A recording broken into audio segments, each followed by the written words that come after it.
దేవుని ఘనమైన నామానికి మహిమ కలుగును గాక. కుడి వచ్చిన మీకు అందరికీ నా వందనాలు. దేవునికి స్తోత్రాలు. దేవునికి సమస్త ఘనత మహిమ కలుగును గాక. హల్లెలూయా.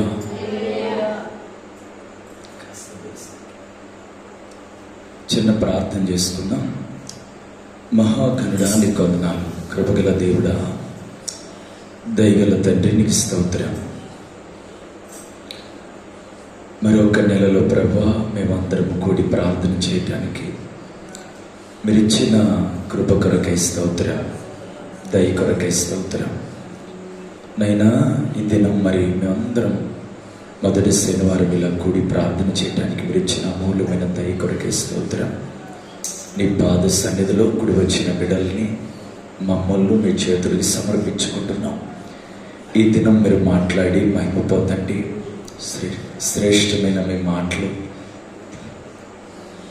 వజ్రాల కన్నా గొప్ప మాటలు ప్రభా, అన్నిటికన్నా ఘనమైన విలువైన మాటలు. మీ మాట చాలా గొప్పది ప్రభా. అటు మాట ఈ రాత్రి మీరు వినిపించండి. మేమందరం ప్రభు మీ మాటల కొరకు ఎదురు చూస్తున్నాం. మా జీవితాలను మీరే సిద్ధపాటు చేసి మీ కొరకే నిలబెట్టమని, ఈ మాటలు వింటున్న ప్రతి బిడ్డను మీరు బలపరచమని యేసునామములో అడుగుతున్నాము తండ్రి. ఆమేన్. హల్లెలూయా. ఈ పూట దేవుని యొక్క మాటలు చూసుకుందాం. రెండో రాజుల గ్రంథం 4వ అధ్యాయం 8వ వచనం. రెండో రాజుల గ్రంథం 4వ అధ్యాయం 8వ వచనం చదువునానా?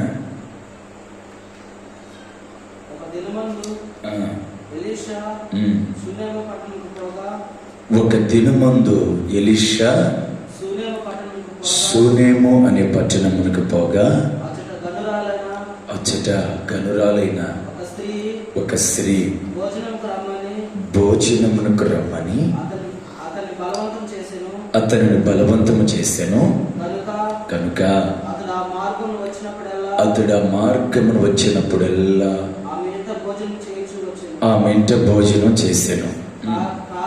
కాగా ఆమె తన పెనిమిటిని చూసి మన యొద్దకు వస్తూ పోతున్నవాడు భక్తి గల దైవజనుడని నేను ఎరుగుదును.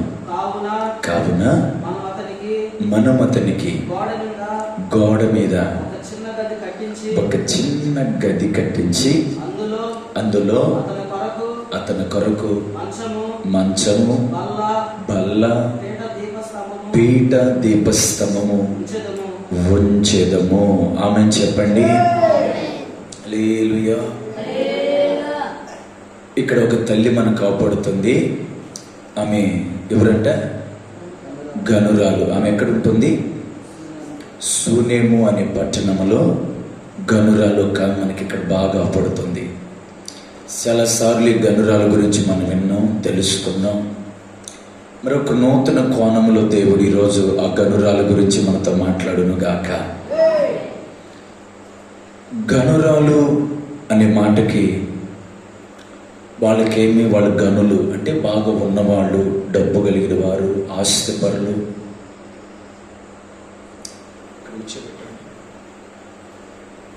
వాళ్ళ ఆస్తిపరులు, ధనవంతులు, డబ్బు బాగున్న వారిని గనులు, గనురాండ్రులు అంటారు. దేవునికి స్తోత్రం కలుగును గాక. హల్లెలూయా. ఈ తల్లి గనురాలు అనబడటానికి కొన్ని అనుభవాలు ఉన్నాయి. ఏమి డబ్బును బట్టి గనురాలుగా నేను చెప్పట్లేదు, కానీ ఆస్తులను బట్టి ఏమి గనురాలు అని నేను చెప్పట్లేదు, కానీ ఆమెకున్న వైభోగాన్ని బట్టి, ఆస్తులు, అంతస్తులు, మేడలను బట్టి నేను గనురాలు అంటలేదు. కానీ గనురాలు అనే మాటకి ప్రభు నా మనసులో పెట్టిన అరుదైన మాటలు కొన్ని ఉన్నాయి. వాటిని బట్టి రాత్రి ప్రభు మీతో మాట్లాడును గాక. గనురాలు అంటే ఏదో ఉంటే గనురాలు అంటారు కాదు. ఈ రాత్రి నీ బ్రతుకులో దేవునిని బట్టి ఈ పూట నీ జీవితంలో ఏ విషయాలైతే ప్రభు మాట్లాడబోతున్నాడో ఆ క్రమ పద్ధతి కలిగిన ఆ జీవితము ఎవరి జీవితంలో ఉంటుందో వారే ఈ రాత్రి గనురాలు అనబడతారు. వాళ్ళ కుటుంబాలు గనురాలు కుటుంబములుగా మార్చబడబోతున్నాయి. వాళ్ళ జీవితాలే గనురాలు అని పిలువబడబోతుంది. అయితే మీరు కాస్త శ్రద్ధగా వినండి. దేవుని వాక్యాన్ని నిర్లక్ష్యం చేయొద్దు, దేవుని మాటని నిర్లక్ష్యం చేయొద్దు. ఈ గనురాలు అనబడుతున్న ఈ తల్లి ఒకరోజు తన భర్తను చూసి అంటుంది, అయ్యా పెనిమిటి, మన ఇంటికి వస్తూ వెళుతున్న దైవ సేవకుడు భక్తి గల దైవ సేవకుడు. ఆయన భక్తి లేని దైవ సేవకుడు కాడు, క్రమము లేని దైవ సేవకుడు కాడు, క్రమము కలిగి భక్తి కలిగిన దైవ సేవకుడు. నిరంతరం మన ఇంటికి వస్తున్నాడు, వెళుతున్నాడు. ఆయన భక్తి గల దైవ సేవకుడని దైవ సేవకుడును గురించి తన భర్తకి ఆమె సాక్ష్యం ఇస్తున్నట్లు ఇక్కడ బైబిల్ చెప్తుంది. దేవుడు చాలా తేటగా ఇక్కడ రాయించున్నాడు. చాలా మంది కుటుంబాలకి దైవ సేవకులు వెళుతూ ఉంటారు, వస్తూ ఉంటారు. విజిటింగ్ చేసేవాళ్ళు, ప్రార్థనలకు వెళ్ళేవాళ్ళు, కుటుంబ ప్రార్థనలు చేసేవాళ్ళు, అనేక విశ్వాసాలు కుటుంబాలు బలపరిచే ఆ తరుణాలు, ఆ సమయాలు ఎన్నో మనం చూస్తూ ఉంటాం.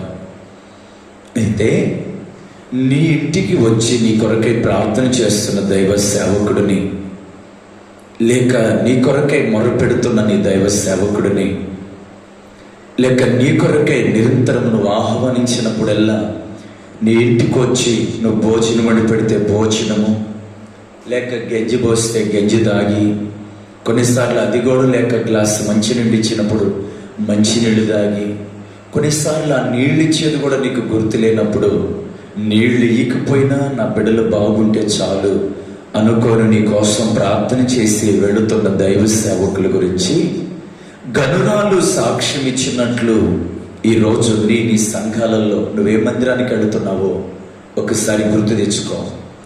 నువ్వు వెళుతున్న నీ మందిరానికి, లేక నిన్ను పరిపాలిస్తూ నీ సంఘము కొరకే నీ కొరకే మొర్రపెట్టి ఉపవాసాలుండి కడుపు మార్చుకుంటున్న మరి నీ దైవ సేవకుడు గురించి నీ భర్తకి నువ్వు సాక్ష్యం ఇవ్వగలుగుతున్నావా? నీ బిడ్డలకు నువ్వు సాక్ష్యం ఇవ్వగలుగుతున్నావా? నీ సమాజానికి, లేక నువ్వు ఉంటున్న గ్రామంలో, ప్రాంతాలలో నీ దైవ సేవకుడు గురించి, నా దైవ సేవకుడు భక్తి గల దైవ సేవకుడని, క్రమశిక్షణ కలిగిన దైవ సేవకుడని, ఒక ఉన్నతమైన మార్గంలో మా సేవకులు మమ్మల్ని నడిపిస్తున్నారని మీ సేవకుల్ని సాక్ష్యాన్ని, లేక మీ సేవకుల యొక్క గౌరవాన్ని, లేక మీకు ఇవ్వబడిన మీ తండ్రుల యొక్క పద్ధతుల్ని మీరు కాపాడే కుటుంబాలుగా, కాపాడే బిడ్డలుగా ఈ రాత్రి మీరు వద్దురుగాక. ప్రభు ఎందుకో మాట్లాడుతున్నాడు ఈ దినము. ఈ మాటలు వింటున్న ప్రతి హృదయాలు ఈ రాత్రి కట్టబడాలి. మీ కొరకై ప్రయాసపడుతున్న మీ సేవకులు మీ కుటుంబాలకు వచ్చినప్పుడు ఆ తల్లి వల్లే వారిని ప్రేమిస్తున్నారా? వాళ్ళ కొరకై కాస్త భోజనాలు ఏర్పాటు చేస్తున్నారా? విస్తారమైంది ఏది వద్దు, మీకున్నదే. మీరు గంజి తాగితే గంజే ఇవ్వండి, నీళ్లు తాగే బిడ్డలైతే నీళ్ళే ఇవ్వండి.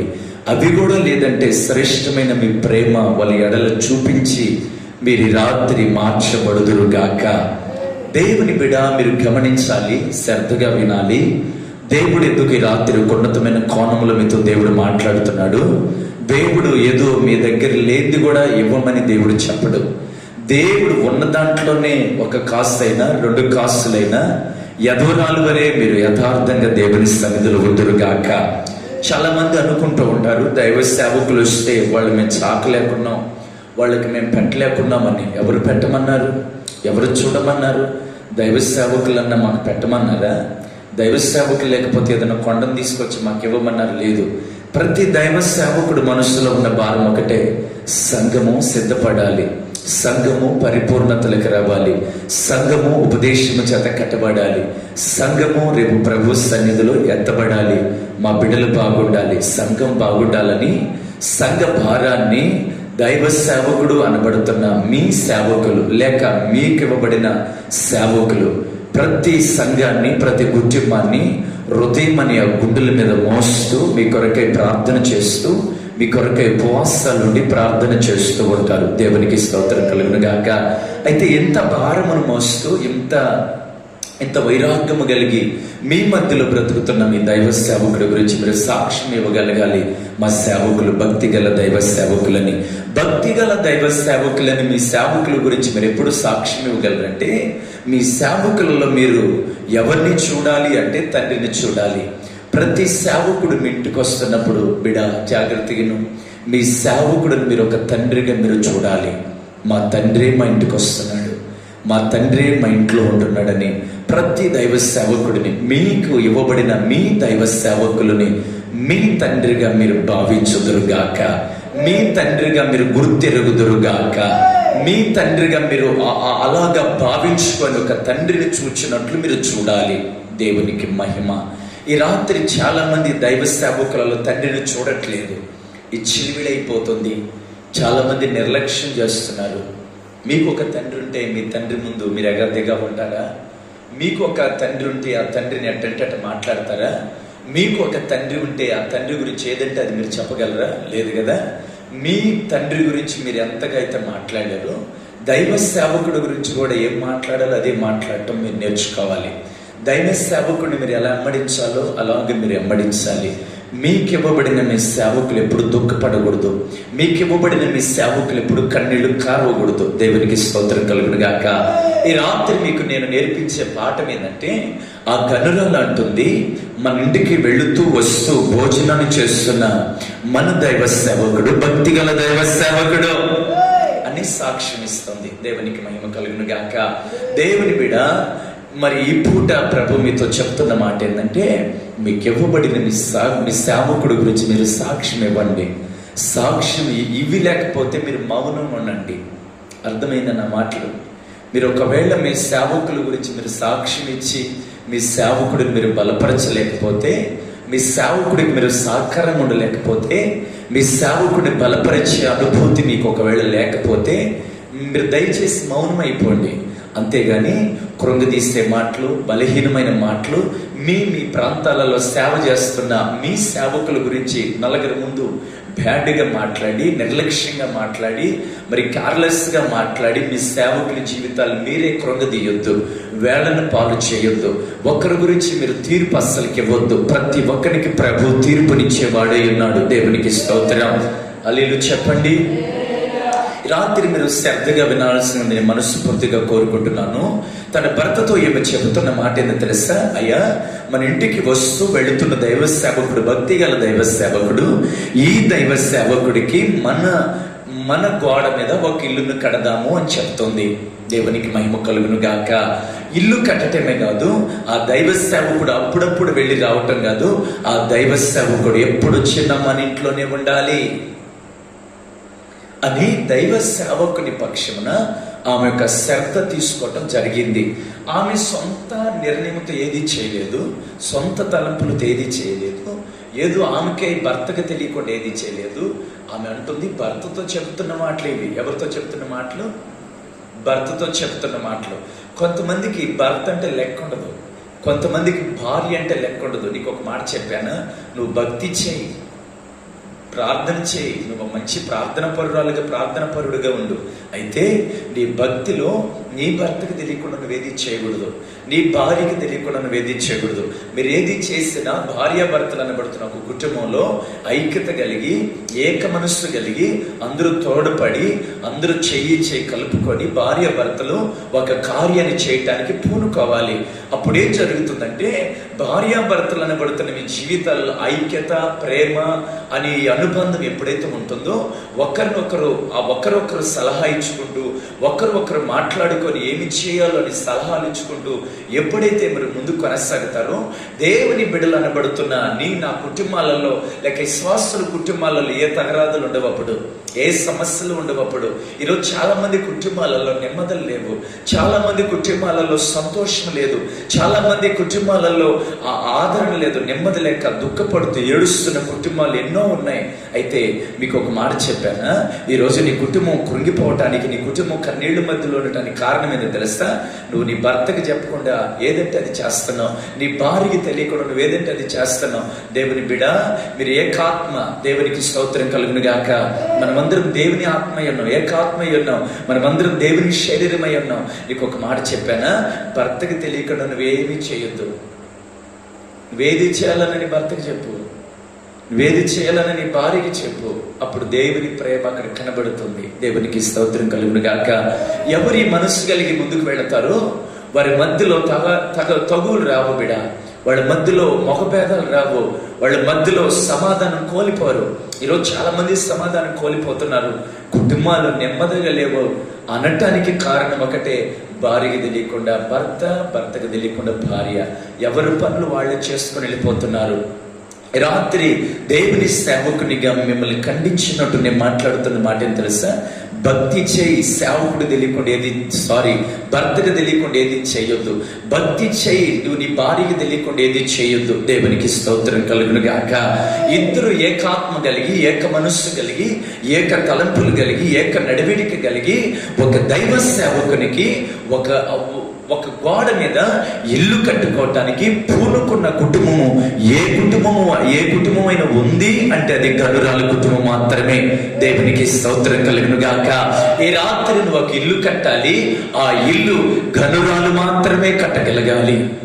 ఎవరంటే వాళ్ళు ఇంటిని కట్టలేరు, ఎవరంటే వాళ్ళు ఇంటిని సిద్ధపాటు చేయలేరు. భక్తి గల దైవ సేవకుడు ఇంటికి వస్తున్నాడు, వెళుతున్నాడు.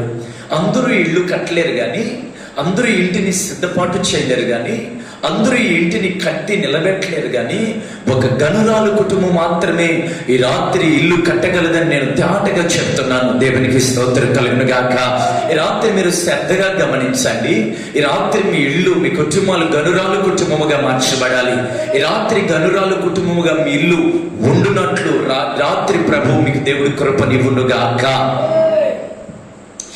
ఈ గనురాలు అంటుంది, అయ్యా మనం దైవ సేవకుడి కొరకు ఒక ఇల్లు కట్టాలి. ఎక్కడ కట్టాలి? ఎక్కడ కట్టాలి? ఎక్కడ కట్టాలి? గోడ మీద కట్టాలి. గోడ ఎక్కడుండేదో తెలుసా నీకు? గోడ ఎక్కడుండేదో తెలుసా? గోడ మామూలుగా మనం స్లాబ్ వేయాలన్నా గోడ కడతాము, మరి రేకులేయాలన్నా గోడ కడతాము. మరి నేను చెబుతున్న గోడ ఏంటంటే నీకు కంచిగా కాపుదలగా ఉంటున్న గోడ. దేవునికి స్తోత్రం కలుగును గాక. మీరు ఒకసారి చూడండి, మీరు ఒక ఇంట్లో ఉండాలంటే ఒక గోడ ఉండాలి, గోడ ఉండాలి. ఒక స్లాబ్ ఇంట్లో ఉండాలన్నా గోడ ఉండాలి, లేక ఒక ఇంటికి చుట్టూ పారి గోడ అని ఒక గోడ ఉండాలి. ఈ రాత్రి మొత్తానికి గోడ ఉండాలి. గనురాలి ఇంటికి ఒక గోడ ఉంది, ఆ గోడ మీద దైవ సేవకునికి ఒక ఇల్లుని గనురాలు కడుతుంది రాత్రి. హల్లెలూయా. విశ్వాసులుగా మీ జీవితాలలో కూడా మీ ఇంటికి వస్తూ వెళుతున్న దైవ సేవకునికి మీరు ఒక ఇల్లు కట్టాలి. ఆ ఇల్లు గోడ మీద ఉండాలి. ఎక్కడ ఉండాలి? ఎక్కడ ఉండాలి? గోడ మీద ఉండాలి. గోడ మీద ఉండాలి. ఎక్కడంటే అక్కడ నువ్వు ఇల్లు కట్టకూడదు. నీకు ఒక మాట చెప్పానా? గోడ మీద ఇల్లు ఎప్పుడు కడతారో చెప్పాను నీకు. ఒక జాగ్రత్త కింద మీరు దేవుని సేవకుడు ఎక్కడుండాలంటే గోడ మీద. చెప్పండి, గోడ మీద. గోడ అనగా కాపుదల. చెప్పండి, కాపుదల. మీ కుటుంబాలు బాగుండాలి అంటే, మీ సంఘాలు, మీరు, మీ జీవితాలు, లేక మన సంఘము, మన కుటుంబాలు ఈరోజు బాగుంటున్నాయంటే మీ కొరకే ప్రాణార్పణంగా బలిపీఠం మీద పోయబడుతున్న దైవ సేవకుడు దేవారాత్రములు ప్రార్థన చేసి చేతులెత్తుతున్న ప్రతి ప్రార్థన దేవుడు ఆలకించి ఆమేనని ముద్ర వేసి ప్రతి ప్రార్థన పక్షమున దేవుడు కార్యం జరిగిస్తూ ఉన్నాడు. దేవునికి స్తోత్రం కలుగును గాక. గోడ అనగా కాపుదల. మీకు ఇవ్వబడిన మీ సేవకులు, లేక మనకి ఇవ్వబడిన మన సేవకులు మనకి కాపుదలగా మార్చబడుతున్నారు. ఎలా కాపుదలగా మార్చబడుతున్నారు? దేవుడు కదా కాపుదల, దేవుడు కదా కంచి వేయాలి, దేవుడు కదా మనల్ని రక్షించాలి. చాలా మంది బుర్రలేని మాటలు మాట్లాడుతూ ఉంటారు. నీకు ఒక మాట చెప్పానా? దైవ సేవకుడు నీ కుటుంబం కోసం ఏడకపోతే, దైవ సేవకుడు కన్నీళ్లు పెట్టి నీ కుటుంబం కొరకు రోదన చేయకపోతే, దైవ సేవకుడు దేవునికి నీకును మధ్యవర్తిగా ఉండి తన ప్రాణాన్ని లెక్క చేయక బలిపీఠం మీద పెట్టి తన ప్రాణాన్ని దారపోస్తూ అన్నమున్నా లేకున్నా పస్తూ ఉండి నీ కొరకే మొర్రపెడుతున్న దైవ సేవకుడు ఈ రాత్రి నీకు కవశముగా కంచిగా మారునుగాక. హల్లెలూయా, హల్లెలూయా. దేవుని బిడ్డ, మీరు జాగ్రత్తగా నండి, చాలా శ్రద్ధగా గమనించండి. గోడ కాపుదలకి సాదృశ్యం. ఆ గోడ అనబడుతున్న, ఆ కాపుదలుగుంటున్న ఆ గోడ మీద ఈ రాత్రి ఒక ఇల్లు కట్టబడాలి. దేవునికి స్తోత్రం కలుగును గాక. హల్లెలూయా చెప్పండి. ఆ గోడలో మీ ఇంటికి వెళుతూ వస్తున్న భక్తిగల దైవ సేవకుడు ఉండాలి. ఎవరింతటికి జాగ్రత్తగా మీరు ఒకసారి, గనురాలు అప్పుడప్పుడు ఇంటికి వచ్చి వెళుతున్న దైవ సేవకుడు కోసమే ఒక గోడ మీద ఇల్లు కడితే, మరి నిరంతరము నీ హృదయములో నివాసము చేస్తున్న యేసయ్య కోసము మరి ఈ పూట ఒక ఇల్లును కట్టాలి. ఆ ఇల్లు నీ హృదయమని ఇల్లు. దేవునికి స్తోత్రం కలుగును గాక. అనోకలు మరి గదుల మీద గదులు కడుతున్నారు, స్లాపుల మీద ఇళ్ళు కడుతున్నారు, ఎన్నో అంతస్తులు బిల్డింగ్లు కడుతున్నారు. ఎంతో మంది ఇళ్ళు కట్టుకుంటున్నారు కానీ, ఎంతో మంది బిల్డింగుల మీద బిల్డింగ్లు కడుతున్నారు కానీ, ఎంతో మంది వాళ్ళు వాదాలను బట్టి ఇళ్ళు కడుతున్నారు కానీ, వాళ్ళ స్థాయిలను బట్టి వాళ్ళు ఎంతగానో వాళ్ళు పెద్ద పెద్ద బిల్డింగ్లు కడుతున్నారు కానీ, అయితే దేవుని బిడ్డ, ఈ రాత్రి యేసయ్య కోసం ఒక ఇల్లును కట్టావా? చాలా మంది కుటుంబాలలో ప్రార్థన గదులుండవు, ప్రార్థన చేసే ప్రార్థన గదులుండవు. ఇది మా కొడుకు బెడ్రూమ్, ఇది మా చిన్న కొడుకు బెడ్రూమ్, ఇది మా పెద్ద కొడుకు కట్టిన ఇల్లు, ఇది మా చిన్న కొడుకు కొరకు ఏర్పాటు చేసిన పెద్దిల్లు అని వాళ్ళు బిడ్డల కోసం వాళ్ళు ఇల్లు కట్టుకుంటున్నారు కానీ, వాళ్ళు కూతుర్ల కోసం వాళ్ళు ఇల్లు కట్టుకుంటున్నారు కానీ, లేక వృద్ధులైపోతున్న తల్లిదండ్రులు వాళ్ళ భవిష్యత్తుల కోసం వాళ్ళు ఇల్లు కట్టుకుంటున్నారు కానీ, యేసయ్య కోసము దేవుని కోసము ఒక ప్రార్థన గదిని కట్టే ప్రార్థన వీరులు ఉన్నారంటారా? అటువంటి ప్రార్థన వీరులు మనకు కనబడుతున్నారా? దేవుని కోసము ఇల్లు కట్టే ప్రార్థనా పరులు, దేవారాత్రములు కొడుకుల కోసం కాదు, కూతుర్ల కోసం కాదు, దేవుని కోసం ఇల్లు కట్టి దేవరాత్రములు దాంట్లో మన దేవుడు ఉండాలి, ఆ దేవునితో మనం నిత్యము మాట్లాడాలి, మన ప్రార్థనలు ప్రభు లక్ష్య పెట్టాలి, ఆ ప్రార్థనలకు ప్రభు జవాబునివ్వాలి అని ప్రార్థన పరులు ఈ తరానికి అవపడే దానియేలు లాంటి ప్రార్థన పరులు ఉన్నారా? దేవునికి స్తోత్రం కలుగును గాక. దేవుని బిడ్డ, ఈ రాత్రి నువ్వు ఒక మాటని గమనించాలి. ఈ పూట దేవుడు ఎందుకు నీతో మాట్లాడుతున్నాడు? నీవు గనురాలులాగా ఆ దేవుని కోసము ఒక ఇల్లుని రాత్రి నువ్వు కట్టుదువు గాక. గనురాలైతే తన భర్తతో మాట్లాడి దైవ సేవకుని కోసం గోడ మీద ఇల్లు కడదామంటుంది. అయితే అక్షరానుసారమైన దైవ సేవకుని గురించి రాత్రి నేను చెప్పట్లేదు కానీ, ఆత్మ సంబంధమైన దైవ సేవకుని రూపంలో నీ ఇంటికి వస్తున్న దేవుని కోసము ఒక ఇల్లును నువ్వు కట్టగలుగుతున్నావా? దేవరాత్రములు నీ చిన్న ఇల్లు అనబడుతున్న ఇంట్లో ఉంటున్న యేసు ప్రభు కోసం నీ ఇంటిని, నీ హృదయమని ఇంటిని, నీ హృదయమని ఆ చిన్న ఇంటిని ప్రభు కోసం కడుతున్నావా? బైబిల్ ఒక మాట చెప్తుంది, భూమి ఆయన పాదపీఠం అంట, ఆకాశమైన సింహాసనం అంట. ఆకాశమైన సింహాసనం అయినప్పుడు, భూమి ఆయన పాదపీఠమైనప్పుడు ఆయన ఎంతో గొప్ప దేవుడు కదా, ఆయన ఎంతో భయంకరుడు కదా, ఆయన ఎంతో శక్తివంతుడు కదా, ఆయన ఎంతో బలవంతుడు కదా. ఆ బలవంతుడైన దేవుడు, ఆ శక్తి గల దేవుడు, ఆ ప్రభావము కలిగిన దేవుడు, ఆ భయంకరుడు అనబడుతున్న ఆ శక్తి గల దేవుడు నీ చిన్న హృదయమని నీ ఇంట్లోకి ఆయన ఈ పూట వస్తూ ఉన్నాడు. దేవునికి స్తోత్రం కలుగును గాక. దేవుని బిడ్డ, ఈ సమయంలో దేవుడు నీతో మాట్లాడుతున్న ప్రతి మాటను శ్రద్ధగినటానికి ప్రయత్నించు. నీ కొరకై ఇల్లు కట్టుకుంటున్నావు కానీ ఆయన వస్తున్న నీ ఇంటిని నువ్వు కట్టుకుంటున్నావా? ఇంట్లో చూస్తే ప్రార్థన గది ఉండదాయే, శరీర సంబంధమైన ప్రార్థన గది లేకపోయే, ఆత్మ సంబంధమైన ఈ హృదయం అనే ఇల్లును కట్టుకోకపోతేవి. చాలా మందిని మనం గమనిస్తూ ఉంటాం, ఇల్లు కట్టుకున్నంత సింపుల్ గా హృదయాలు కట్టుకోవట్లేదు. హృదయం అనే ఇంటిని నువ్వు కట్టుకోవాలి. హృదయం అనే ఇంటిని నువ్వు కట్టుకొని ప్రభు కొరకే నువ్వు నిలబెట్టాలి.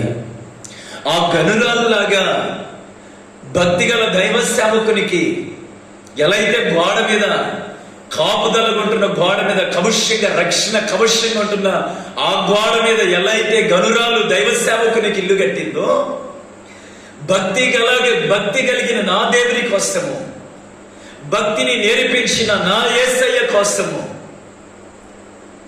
నీతిపరుడు అనబడుతున్న నా యేసయ్య కోసం నీ హృదయమని ఇంటిని రాత్రి కట్టుకోవా? ఎందుకో ఈ నెల ప్రభు నీతి రీతిగా మాట్లాడుతున్నాడు. నీ ఇంటిని నువ్వు కట్టుకుందువుగాక. ఎవరి కోసం నీ ఇంటిని నువ్వు కట్టాలి? గనురాల్లాగా ఎవరి కోసం నువ్వు ఇల్లు కట్టాలి? గనురాలేమో దైవ సేవకుని కోసం కడితే, ఈ తరానికి విశ్వాసులుగా నీవు నేను, లేక సేవకులుగా నేను, ఈ తరానికి దేవుని కోసము ఈ ఇంటిని మనం కట్టుదుముగాక. ప్రభు అక్షరానుసరమైన గోడలని, రాళ్లతో కట్టబడిన గోడలతో కట్టబడిన ఇంటిని నా ప్రభు ఈ రాత్రి అడగట్లేదు, కానీ ఆత్మ సంబంధముగా నా ప్రభు కట్టిన నీ హృదయమని ఇంటిని రాత్రి ప్రభు కట్టుకోమని చెప్తున్నాడు. దేవునికి స్తోత్రం కలుగును గాక. ఎంతమంది ఇంటిని కట్టుకుంటున్నారు? ఈ రాత్రి మీరు సిద్ధపడండి. దేవుడు మీతో చెప్తున్నాడు, గనురాలు కట్టింది ఒక ఇల్లు. ఆ ఇంటిని కట్టి ఆయన కొరకై, లేక అతని కొరకై, ఆ భక్తి గల దైవ సేవకుడి కొరకై ఆ ఇంటిలో మొదటికి ఏం పెడదామంటున్నాం చూడండి, ఒకసారి చదవండి. మనం అతనికి గోడ మీద ఒక చిన్న గది కట్టి అందులో చూడండి, అతని కొరకు ఒక మంచము, బల్ల, పీఠ, దీపస్తంభము ఉంచదము. దేవునికి స్తోత్రం కలుగును గాక. గనురాలు ఒక ఇల్లు కట్టింది. ఆ ఇంటిలో 4 వస్తువులు పెట్టింది. ఎన్ని వస్తువులు పెట్టింది? 4 వస్తువులు పెట్టింది. ఈ రాత్రి నువ్వు కూడా అక్షరానుసరమైన ఇంటి గురించి నేను మాట్లాడట్లేదు. ఆత్మ సంబంధమైన నీ హృదయమని ఇంటిని నా దేవుని కోసం కట్టి, ఆ ఇంటిలో నా ప్రభు నివాసము చేయనట్లు, ఆ ఇంటిలో నా ప్రభు వచ్చినట్లు, ఆ ఇంట్లో నా ప్రభు నివాసము చేయనట్లు ఈ రాత్రి నీ హృదయమని ఇంటిని నువ్వు కట్టుకుందువుగాక. నా దేవుడు అనబడుతున్న నా యేసయ్య, నువ్వు ఆరాధిస్తున్నా, మరి మనం పొగుడుతూ గణపరుస్తున్న మన తండ్రి నీ ఇంటికి రాత్రి వచ్చునుగాక. హల్లెలూయా, హల్లెలూయా. సరదాగా గమనించండి దేవుని బిడ్డ. గనురాలు ఒక ఇల్లుని కట్టిందంట. ఆ ఇంట్లో మొదటిగా మంచం వేసిందంట. చెప్పండి, మంచం వేసింది. ఈ రాత్రి నా దేవుడు ఏ ఇంటికి వెళతాడంటే, ఏ ఇంట్లో నివాసం చేస్తాడంటే, ఏ ఇంట్లో ఆయన విశ్రాంతి తీసుకుంటాడంటే, ఏ ఇంటిని ఆయన చూసుకుంటాడు, ఏ ఇంట్లో ఆయన విశ్రాంతి తీసుకుంటాడు, ఏ ఇంట్లో ఆయన గడపబోతున్నాడంటే, ఏ ఇంట్లో అయితే గనురాలు కట్టి ఏ ఇంట్లో అయితే మంచం ఉంచిందో ఆ మంచము ఉన్న ఇంట్లోనే నా ప్రభు ఉండబోతున్నాడు ఈ రాత్రి. సరే, మీరు శ్రద్ధగా వినండి. మంచము అనగా దేనికి సాదృశ్యం అంటే విశ్రాంతికి సాదృశ్యం. చెప్పండి బిడ్డ, విశ్రాంతికి సాదృశ్యం. మీరు ఒకసారి గమనించండి. మంచము నిద్రపోయేదానికి వాడతారు చాలా మంది, మంచము పడుకునేదానికి వాడతారు చాలా మంది. దేవునికి మహిమ కలుగును గాక. చాలా మందికి మంచం లేకపోతే నిద్ర రాదు.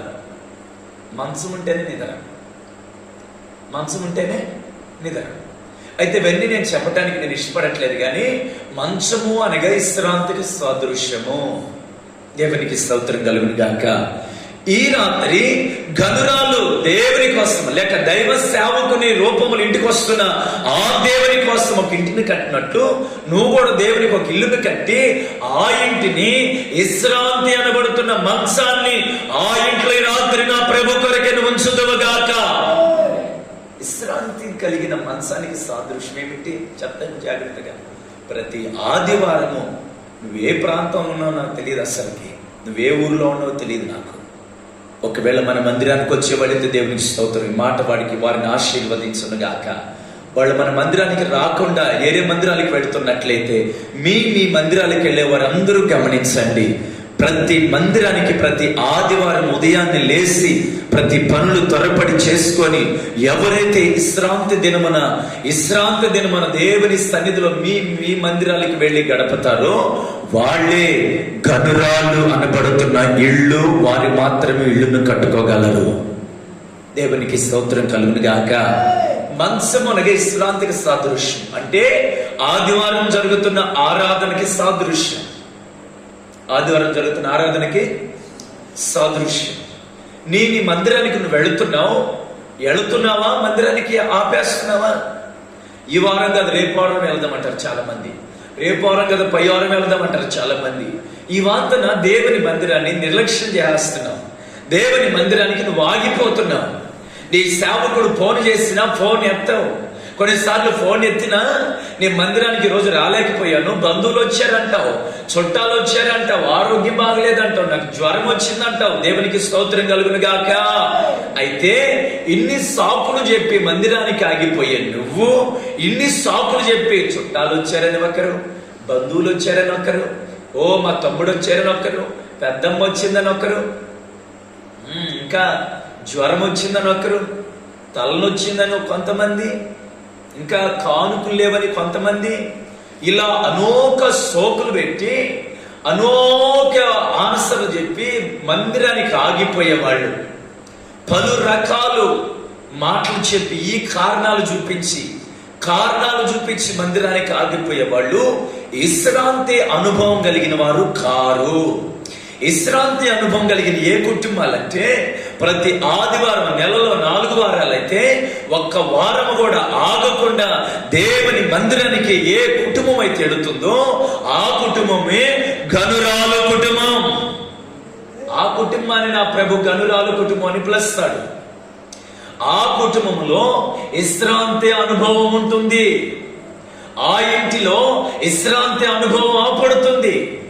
ఆ ఇంటిలో ఒక మంచం ఉంది. చెప్పండి, గనురాలు గట్టిన ఇంట్లో ఏముంది? మంచం ఉంది. మంచం అనగా విశ్రాంతికి సాదృశ్యమిడా. నా చేతులు జోడించి చెప్తున్నా, నీకు దగ్గరగా ఉన్న మీ మందిరాలకి మీరు వెళ్ళండి. మీ దైవ సేవకులని మీరు సంప్రదించండి. వారి చేత మీరు ప్రార్థన చేయించుకోండి. మందిరానికి ఆగొద్దు. దేవుని మందిరానికి వెళ్ళే అనుభవం నీకు ఉండాలి. దేవుని మందిరానికి వెళ్ళే అనుభూతి నీకు ఉండాలి. దేవునికి స్తోత్రం కలుగును గాక. మొదటిగా గనురాలు కట్టిన ఇంటిలో మంచం ఉంది. మంచం అనగా విశ్రాంతి అనగా ఆదివారం ఆరాధనకి వెళ్ళే క్రమము. రెండోదిగా చూడానా, ఆ ఇంటిలో రెండోది గంట బల్లుందంట. చెప్పండి, ఏముంది? బల్లుంది. దేవునికి స్తోత్రం కలుగును గాక. బల్ల అనగా ప్రతి నెల క్రైస్తవులు అనబడుతున్న మన జీవితాలలో, దేవుని బిడలుగా మన జీవితాలలో మనకు కాపాడేది ఏంటంటే మొదటి ఆదివారం ప్రభు శరీరము. చెప్పండి, ప్రభు శరీరం. ప్రభు బల్ల అంటారు చాలా మంది. ప్రభు బల్ల అంటే గనురాలు కట్టిన ఇంట్లో ఒక బల్ల ఉంది. ఆ బల్ల ప్రభు శరీరానికి సాదృశ్యము. ఆమె చెప్పండి, హల్లెలూయా, హల్లెలూయా. దేవుని మందిరానికి ఎడుతున్న నీవు, ప్రభు శరీరంలో చేయిస్తున్న నీవు, ప్రభు రక్తాన్ని సేవిస్తున్న నీవు, ఎడదగక నువ్వు ప్రభు శరీరములో ప్రభు రక్తములో ఆ పాలబొంపులు పొందే బిడ్డవై ఉండాలి, విశ్వాసమై ఉండాలి. దేవునికి మహిమ కలుగును గాక. చాలా మందికి ప్రభు శరీరం అంటే నిర్లక్ష్యం, ప్రభు రక్తం అంటే నిర్లక్ష్యం, భయం ఉండదు, భక్తి ఉండదు. ఎలా అంటే అలాగే ప్రభు శరీరంలో చేయేస్తారు, నిర్లక్ష్యంగా చేయేస్తారు, అజ్ఞానంగా చేవేస్తారు. అజ్ఞానంగా చేవేసేవారు కొంతమంది అయితే అసలుకి మందిరానికి ఆగిపోయి ప్రభు శరీరానికి దూరం అయిపోయే వాళ్ళు ఎందరో. మనకు కాపాడట్లేదంటారా? జాగ్రత్త బిడ. గనురాలు కట్టిన ఇంట్లో రెండోదిగా బల్లుంది. బల్లనగా ప్రభు శరీరానికి సాదృశ్యం. దేవుని మందిరానికి వస్తున్న నీవు ప్రభు శరీరంలో నువ్వు చేయవేయాలి. ప్రభు శరీరాన్ని పూజించాలి. ప్రభు శరీరాన్ని, రక్తాన్ని నువ్వు సేవించాలి. దేవునికి స్తోత్రం కలుగును గాక. చాలా మంది ప్రభు శరీరానికి దూరం అయిపోతున్నారు. ప్రభు శరీరానికి మీరు దూరం అయిపోవద్దు. ఈ గనురాలంట మంచం వేసింది. మంచం అనగా విశ్రాంతికి అనుభవం, ఆదివారం అనుభవం. రెండోదిగా ప్రభు శరీరానికి బల్లని ఆ ఇంట్లో వేసినట్లు మనకు కనపడుతుంది. దేవునికి స్తోత్రం కలుగును గాక. మూడోదిగా ఆ ఇంట్లో ఏముంది నాన్న? పీఠ దీపస్తము. జాగ్రత్తగానండి, నేను ముందుకు వెళ్ళిపోతున్నాను. మూడోదిగా ఆ ఇంట్లో పీట ఉందంట. చెప్పండి, ఏముంది? పీట. పీట దేనికి పెద్దోళ్ళు వాడేవాళ్ళు అంటే, పల్లెటూరులలో అయితే ముఖ్యంగా ఎవరైనా చుట్టాలు ఇంటికి వస్తే ముఖ్యంగా పీట తెచ్చేసి పీట మీద కూర్చోనానా అనేవాళ్ళు. వాళ్ళు మాట్లాడాలన్నా పీట మీద కూర్చోవాలి, వాళ్ళు భోజనం చేయాలన్నా పీట మీద చేయాలి. ఆ పీట దేనికి వాడతారు అంటే భోజనానికి. చెప్పండి, భోజనానికి. ప్రభు ఈ పూట మీతో చెప్తున్న మాట ఏంటంటే, భోజనము అంటే ఇది అక్షరానుసరమైన భోజనం కాదు, కానీ ఆత్మ సంబంధమైన భోజనం. ఇది ఆత్మ సంబంధమైన భోజనం అంటే దేవుని వాక్యానికి ఈ ఆహారము సూచన. దేవునికి స్తోత్రం కలుగును గాక. ఇది జీవ ఆహారము అనబడుతుంది. జీవ ఆహారం అనబడుతున్న నీ జీవ ఆహారం అని ఇల్లు కట్టిన నీవు ఆ ఇంటిలో పీట వేసి ఆ పీట మీద దేవరాత్రములు దేవుని మాటలను దేవుని మాటలను ఆలకించాలి, దేవుని మాటలను చదవాలి, దేవుని మాటలను భుజించాలి. నీ ఇంటిలో ఒక పీట ఉండాలి. గనురాలింట్లో పీట ఉంది. ఆ పీట భోజనానికి సూచన. భోజనం తినేదానికి మాత్రం పితరులు వాడేవాళ్ళు. ఇప్పుడు కూడా నేటికి మన పెద్దోళ్ళు వాడుతున్నారు. పీట భోజనానికి సాదృశ్యమైతే ఆ పీట వాక్యాన్ని భుజించేదానికి సూచన. ప్రతి దినము వాక్యాన్ని నువ్వు సేవిస్తున్నావా, భుజిస్తున్నావా? పీట అనే అనుభవం నీ కుటుంబంలో, నీ ఇంటికి ఉందా? నీ హృదయంలో పీట ఉందా? వాక్యం నీ హృదయంలోకి వెళుతుందా? నీ ఇంటిలో పీట వేస్తే ఎప్పుడైతే ఏ వాక్యం వింటున్నావో, ఎక్కడెక్కడైతే ఉపదేశం వింటున్నావో, నువ్వెక్కడుండి వాక్యం వింటున్నా, సంఘములో ఉండి వాక్యం వింటున్నా, కుటుంబంలో ఉండి వాక్యం వింటున్నా, ఆ వాక్యాన్ని నువ్వు నెమిరివేయాలి, ఆ వాక్యాన్ని నువ్వు భుజించాలి. దేవుడు నాతో మాట్లాడాడని నువ్వు విశ్వసించాలి. రాత్రి దేవునికి మహిమ కలుగును గాక. నాలుగవదిగా ఆ ఇంట్లో దీపస్తంభం ఉందంట. చెప్పండి, చెప్పు చెప్పు చెప్పు. దీపస్తంభం ఉంది. గనురాలి ఇంట్లో నాలుగవదిగా దీపస్తంభం ఉంది. చెప్పండి, దీపస్తంభం ఉంది. నీ ఇంట్లో కూడా నాలుగవదిగా దీపస్తంభం ఉండాలి. దీపస్తంభం ఉండాలి. దీపాలు ఆరిపోతున్నాయి. దీపం ఉంటేనే ఇంటికి ఎలుగు. దీపం లేకపోతే ఎలుగు ఆరిపోతుంది. దేవునికి స్తోత్రం కలుగును గాక. దేవుని బిడ్డ, ఇప్పుడు మీరు గమనించండి, దీపం ఉండాలి, స్తంభం ఉండాలి. స్తంభం లేకుండా దీపం కనబడుతుందా? కనబడుతుందా? కనబడదు. కనబడదు.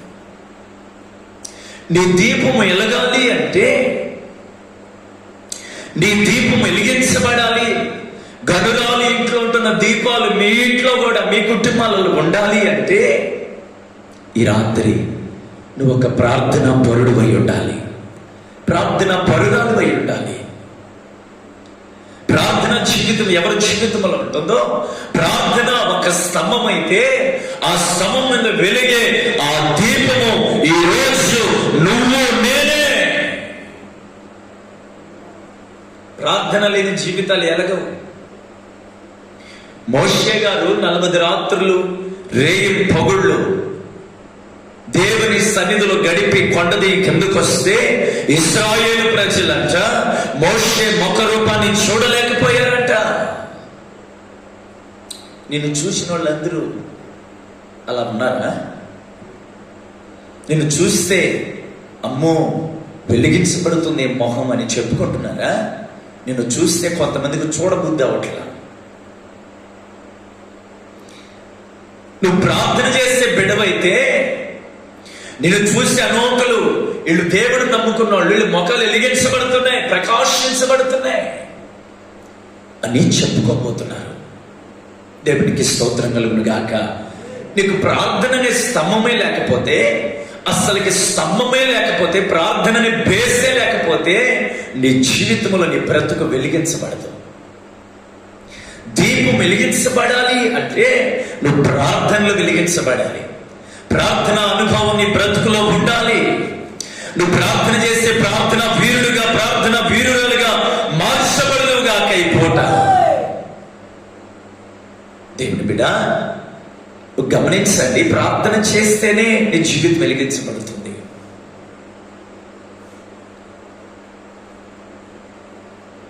ఒక దీపం వెలిగించబడాలి అని అంటే ప్రార్థన చాలా బలమైంది. మన దీపాలని మన జీవితాలను వెలిగించిన వాడు, ఆయన పేరు జ్యోతిర్మయుడు. ఆయన జీవితాలను వెలిగించే దేవుడు, ఆయన ఆర్పే దేవుడు కాదు. చాలా మంది వాళ్ళ జీవితాలను వారే ఆర్పి వేసుకుంటున్నారు. ప్లీజ్, నీ జీవితాలను ఆర్పుకోవద్దు బిడ్డ.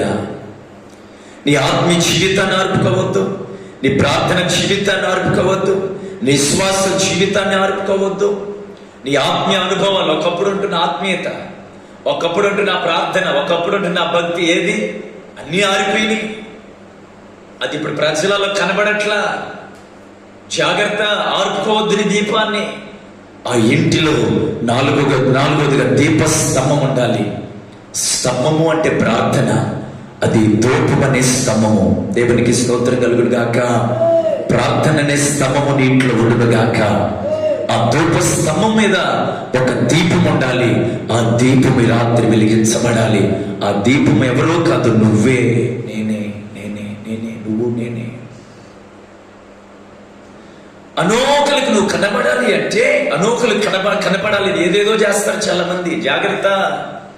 ఎవరో చూడాలని, ఎవరో మనల్ని పొగడాలని, ఎవరో చూడాలని, ఎవరో పొగడాలని, ఎవరో మనల్ని గణపరచాలని.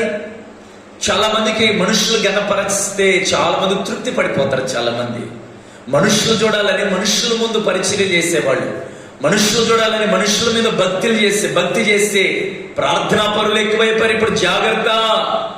మనుషులు కాదు నిన్ను చూడాల్సింది, నువ్వు చేసే భక్తిని, నువ్వు చేసే ప్రార్థనని, నువ్వు వెలిగించబడుతున్న నీ సాక్ష్య జీవితాన్ని ఈ రాత్రి చూస్తున్న దేవుడు ఒక ఆయన ఉన్నాడు. ఆయన పేరు చూచుచున్న దేవుడు.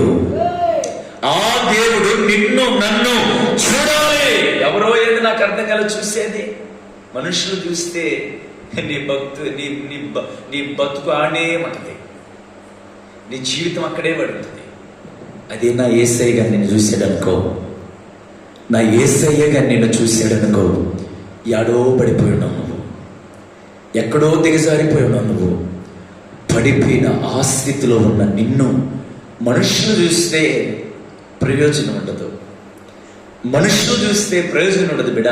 జాగ్రత్తగా నువ్వు మనుషులు చూడాలి, మనుషులు చూడాలి, మనుషులు చూడాలి, మనుషులు చూడాలని ఇంకా పడిపోయిన ఆ బ్రతుకులోని నీ బ్రతుకు ఆడే పడిపోయింది.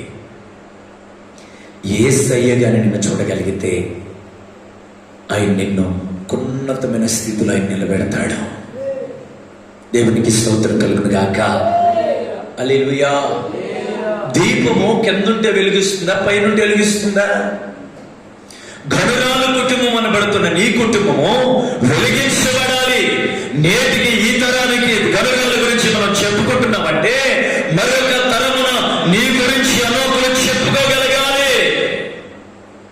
గనురాల గురించి చెప్తున్న మనము మరొక తరానికి మన గురించి ప్రభు అనోకులు నోట ఉంచాలి. దేవునికి స్తోత్రం కలుగును గాక. హల్లెలూయా చెప్పండి. హల్లెలూయా. దీపస్తంభం ఉండాలి. స్తంభం అంటే ప్రార్థన, దీపం అంటే వెలిగించబడిన నీ నా జీవితాలు. అవి ఎక్కడంటే అక్కడ ఉండకూడదు, స్తంభం మీద ఉండాలి. ప్రార్థన అనుభవంలో ఆ దీపం వెలిగించబడాలి. ఆ జీవితాలు ఫలభరితంగా మార్చబడతాయి, ఆ జీవితాలు వెలిగించబడతాయి. ఆ జీవితాలు నీ ఇంటికి, నీ కుటుంబాలకి, నీ బంధువులకి, నీ ఉంటున్న గ్రామానికి వెలుగుగాను మార్చబడబోతున్నావు. అనోకులకి త్రోవనిచ్చే దీపంగా మార్చబడబోతున్నావు. అనోకులకి ప్రయోజనకరమైన దీపంగా మార్చబడబోతున్నావు. దేవునికి మహిమ కలుగును గాక. హల్లెలూయా చెప్పండి. గనురాల కుటుంబము ఎటువంటి కుటుంబము, ఎటువంటి ఇల్లు? ఆ ఇల్లు ఎటువంటి ఇల్లు? దైవ సేవకుడి కోసం కట్టిందామే. మొదటిగా ఇంట్లో ఏముంది? మంచం ఉంది, అంటే విశ్రాంతి. రెండోదిగా బల్లుంది, అంటే ప్రభు శరీరములో ఆ అనుభవం కలిగిన ఇల్లు. మూడోదిగా పేట ఉంది. పేట అంటే వాక్యాన్ని నెమరు వేసే అనుభవం, వాక్యాన్ని మనసులో పెట్టుకున్న అనుభవం, వాక్యాన్ని ప్రతిదినము భుజించే అనుభవం. నాలుగోదిగా ఆ ఇంట్లో స్తంభం, దీపం ఉంది. స్తంభం అంటే ప్రార్థన, దీపం అంటే వెలిగించబడిన నా జీవితాలు. దేవునికి స్తోత్రం కలుగును గాక. ఆ ఇంటిని గనురాలు దైవ సేవకునికి ఇచ్చింది. ఈ పూట దైవ సేవకునికి ఆ గనురాలు ఆ ఇంటిని కట్టిస్తే, ఆత్మ సంబంధమున నీ ఇంటిని, నీ హృదయమైన ఇంటిని నా ప్రభు కొరకే కట్టదును గాక. నీ ఇంటిని నా ప్రభువుకి ఇచ్చుదువుగాక. మన హృదయాల్ని ప్రభువుకి మనం అప్పగించుకుందాముగాక. ఈ ఇంటిని ఈ ఇంటిని దేవుని కోసం కట్టండి ప్లీజ్. ఈ ఇంటిని కట్టండి దేవుని కోసం. ఏదేదో కట్టి నేను దేవుని కోసం కట్టానని చెప్పి కంటే వాళ్ళ జీవితాలు ఏదేదో కడతారు. ఏదేదో అంటే మళ్ళీ ఇంకేదో అనుకోవాకండి. వాళ్ళ జీవితాలు ఇళ్ళు కడతారు, దేవునికి అంటారు. ప్రార్థనా గదులు కట్టిన ఇళ్ళు హృదయాలను దేవుడికి కట్టివ్వలేరు. దేవునికి మహిమ కలుగును గాక. ప్రార్థనా గదిని కట్టి ప్రార్థన చేసే ప్రార్థన వీరుడా, ఈ రాత్రి ప్రార్థనా గదిని కట్టి ప్రార్థన చేస్తున్న నీవే ఆ ఇంటిని కూడా, ఏ ఇల్లు? హృదయమని ఇంటిని అనబడుతున్న ఆ గదిని దైవ సేవకుడు కట్టినట్లు దేవుని కోసం ఈ రాత్రి నువ్వు కట్టుదువుగాక. ఈ పూట నువ్వు కట్టుదువుగాక. అయితే గనురాలు దేవునికి ఒక ఇల్లు కట్టింది అంటే దైవ సేవకునికి ఒక ఇంటిని కట్టింది. ఆమె జీవితంలో ఏం జరిగిందో చూడండి. ఒక మాట చెప్పి ముగించేస్తా. అదే 2 రాజుల గ్రంథము 4వ అధ్యాయం 13వ వచనం. అదే 2 రాజుల గ్రంథము 4వ అధ్యాయం 13వ వచనం. అతడు నీవు ఇంత శ్రద్ధ భక్తులు నా యందు. మళ్ళా చదువునానా? అతడు నీవు ఎలీషా అంటున్నాడు. ఇంత శ్రద్ధ భక్తిని చూపించావు, నా యందు గణపరిచితివి. అంటే గణపరిచితివి అంటే చూపించితివి. నీకు నేనేం చేయాలి? రాజుతోనైనను సైనాధిపతితైనను నిన్ను గురించి మాట్లాడాలా కోరుతున్నావా అని అడగమని గృహజీతో ఆజ్ఞ ఇవ్వగా ఆ ప్రకారము ఆమెతో నేను అందుకామె నేను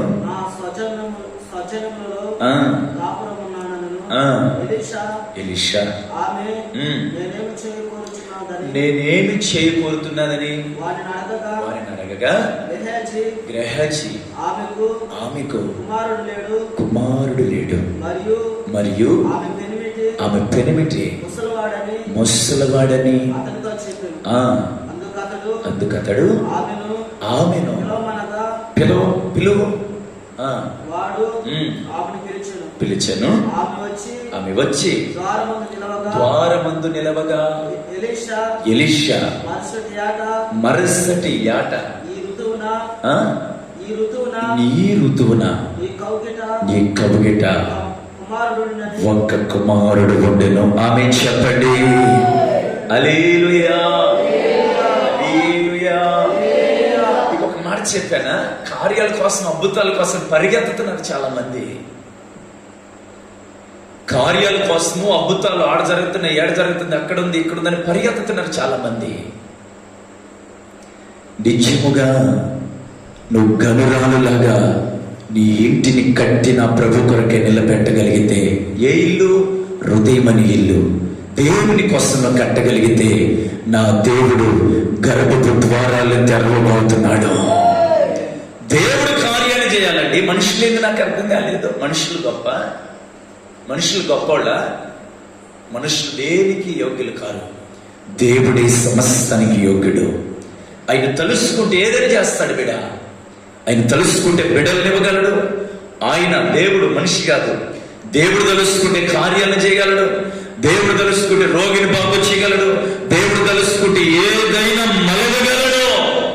దేవునికి మహిమ కలుగును గాక. ఆయన ఏదైనా చేయగలిగిన దేవుడు, ఆయన ఏదైనా జరిగించగలిగిన దేవుడు. నువ్వు నేను నమ్ముకున్న దేవుడు. దేవునికి స్తోత్రం కలుగును గాక.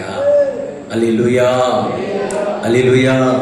మరలా నేటికి నీ కౌగిట ఒక మగబిడ్డ ఉండబోతున్నాడు అని గనురాలు చేసిన ఆ మేలుకు ప్రతిగా నా దేవుడు దైవ సేవకుడు నోట ఆయన మాట నుంచి రెట్టింపుగా కార్యాన్ని తలపెట్టాడు. ఆయన ఈ పూట నువ్వు దేవుని కోసం ఖర్చు అయిపోయావా? దేవుని కోసం పరిచయం చేస్తున్నావా? దేవుని కోసం నీ ఇంటినే ఇచ్చేసావా? నీ హృదయాన్ని ఇచ్చేసావా? దేవుని కోసం సమస్తాన్ని సమర్పించుకున్నావా? దేవుని కోసం సమస్త ఖర్చు అయిపోయి బలిపీఠం మీద ప్రాణ అర్పణగా పోయబడుతున్నావా? అయితే నీకు ఒక శుభవార్త ఈ రాత్రి యేసు నామములో. దేవుని కోసం ఖర్చు అయిపోతున్న నీవు, దేవుని కోసం ప్రాణం పెట్టి ఆయన పరిచర్యలో ఎడతెగక ఖర్చు అయిపోయి నలిగిపోతున్న నీవు ఖర్చు అయిపోతున్న నీవు, దేవుని కోసమే సమస్తాన్ని అప్పగించుకున్న నీవు, ఒక దినము రాబోతుంది నీ జీవితంలో ఆయన కార్యాన్ని ఆయన తలపెట్టబోతున్నాడు. ఆయన కార్యాన్ని ఆయన చేస్తాడు విడా. ఆయన మౌనం ఉండే దేవుడు కాదు, చూసి మొహం తిప్పుకునే దేవుడు కాడు, మౌనం ఉండి నాకెందుకులే అనుకునే దేవుడు కాడు. ఆయన ఏడుస్తున్న వారిని చూసి మానుకునే దేవుడు కాదు. దేవునికి స్తోత్రం కలుగును గాక. హల్లెలూయా, హల్లెలూయా. మౌనం ఉండే దేవుడు కాదు. నువ్వు చేసిన త్యాగానికి ప్రతిగా, నువ్వు చేసిన మేలుకు ప్రతిగా, నువ్వు ఇచ్చిన కానుకకు ప్రతిగా, నువ్వు ఇచ్చిన కార్యానికి ప్రతిగా నా దేవుడు గొప్ప కార్యాన్ని తలపెట్టబోతున్నాడు. ఆయన ఒక కార్యాన్ని జరిగించబోతున్నాడు. పరిచర్యలో ఖర్చు పెట్టండి అయ్య గారు అని కానుకిచ్చావా? పరిచర్య కొరకే వాడండి అయ్య గారు అని సంఘములో పరిచర్య కొరకే సహకరించే బిడ్డవేనా? పరిచర్య కొరకే ఖర్చు పెట్టండి అయ్య గారు అని కానుకను తెచ్చి ఏదన్నా అర్పణ తెచ్చి బలిపీఠం మీద పెట్టే బిడ్డవేనా? అయితే నీకు ఒక శుభవార్త. నువ్వు పెట్టిన బలిపీఠం మీద ప్రతి కానుకు, పరిచర్య కొరకే ఖర్చు చెప్పిన ప్రతి కష్టార్జితము, ప్రతి కన్నిటిని ఆయన ఈ పూట చూశాడు. ఆమేన్. ఆయన ఒక కార్యాన్ని చేయబోతున్నాడు. ఎలీషా నోట మాట ఆ పూట పలికించిన నా దేవుడు ఈ పూట కూడా ఈ మీ సేవకుల్లో చేరి దేవుడు మాట్లాడుతున్న మాట, ఆ కార్యాన్ని దేవుడు జరిగించునుగాక. ఖర్చు అయిపోయిన ప్రతి ఖర్చుని నా దేవుడు అలా ఎత్తిపెట్టున్నాడు. ఆయన జరగబోతున్న యేసునామములో, జరగబోతున్న యేసునామములో. గనురాలా, దేవుని కోసం ఇల్లును కట్టిన ఘనురాలా, దైవ సేవకుని కొరకు ఇల్లును కట్టిన ఘనురాలా, నీ ప్రయాస వ్యర్థం కాదు, నీ ప్రయాస వ్యర్థం కాదు. నీ ప్రయాసకి రెట్టింపుగా నా దేవుడు గొప్ప కార్యాన్ని చేయబోతున్నాడు. ఆయన ఒక కుమారుడు నీకు ఇవ్వబోతున్నాడు. దేవునికి స్తోత్రం కలుగును గాక. అందరూ మోకరించండి. గనురాలు ఇంటిని కట్టింది, మనము కూడా రాత్రి ఒక ఇంటిని కట్టుకుందామా? ఆమె ఒక దైవ సేవకుడికి ఆమె కడితే, ఆత్మ సంబంధమైన దేవుని కోసము మన ఇంటిని మనం కడదాం. ఈరోజు దేవుని కోసం నీ ఇంటిని, నా ఇంటిని కట్టుకుందాం బిడా. ప్రభా, నేను ఒక ఇల్లు కడుతున్నానయ్యా, హృదయం ఇంటిని కట్టుకుంటున్నాను. ఈ ఇంటిలో ఎడదెగక మందిరానికి వెళ్ళే విశ్రాంతి అనుభవం లేక నేను వస్తానయ్యా. మంచమని విశ్రాంతితో కూడిన అనుభవం కలిగిన ఇంటిని, నా ఇంటిని మార్చుకుంటాను. ప్రభా, ఆ ఇంట్లో ఒక బల్ల ఉంది, గనురాలు ఉంచింది. ఆ బల్ల ప్రభు శరీరాన్ని, ప్రభు రక్తానికి సూచన. ప్రభు రక్తంలో నేను రేపు చేయవేయబోతున్నాను. నన్ను యోగుడిగా మార్చండి. బల్ల అనుభవం కలిగిన ఇంటిగా నా ఇంటిని మార్చండి.